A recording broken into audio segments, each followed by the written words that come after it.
காத்திருக்க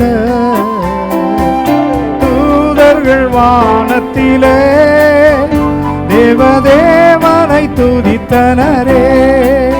இயேசு மானிடனாய் பிறந்தார் இந்த லோகத்தை மீட்டிடவே. இறைவன் ஒளியாய் இருளில் உதித்தார் இந்த நற்செய்தி சாற்றிடுவோம். இயேசு மானிடனாய் பிறந்தார்.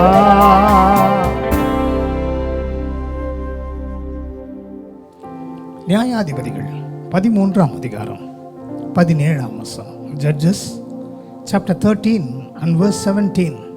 அப்பொழுது மனோவா கர்த்தருடைய தூதனை நோக்கி, நீர் சொன்ன காரியம் நிறைவேறும் போது நாங்கள் உம்மை கனம் பண்ணும்படி உம்முடைய நாமம் என்ன என்று கேட்டான். 18ஆம் வசனம். அதற்கு கர்த்தருடைய தூதனானவர், என் நாமம் என்ன என்று நீ கேட்க வேண்டியது என்ன? அது அதிசயம் என்றார். கிறிஸ்துவுக்குள் பிரியமானவர்களே, ஒவ்வொரு டிசம்பர் மாதத்திலும் ஆண்டவருடைய அதிசயங்களையும் அற்புதங்களையும் நாம் தியானித்துக் கொண்டு வருகிறோம். இன்றைக்கும் இத்தனை வருடங்கள் கடந்து போனது, மாதங்கள் கடந்து போனது. கிறிஸ்துவின் பிறப்பை குறித்து நற்செய்தியை அறிவிக்கிற அந்த மாதத்தில் ஏதாகிலும் ஒரு அதிசயம் என் வாழ்க்கையில் நடக்குமா, என் கணவனின் வாழ்க்கையில் நடக்குமா, பிள்ளைகளின் வாழ்க்கையில் நடக்குமா என்று ஏங்கிக் கொண்டிருக்கிறவர்களே, மனோவாவின் வாழ்க்கையில் நடைபெற்ற அதிசயம் என்னும் நாமமுடையவர் இன்றைக்கு உங்களை தொடுகிறார். உங்கள் வாழ்க்கை அதிசயமானதாய் மாறும். இதுவரைக்கும் எது நடக்கவில்லையோ அவைகள் நடக்க ஆரம்பிக்கும். ஏனென்றால் கர்த்தருடைய தூதனானவர் அவருடைய நாமம் அதிசயம் என்று சொன்னார்.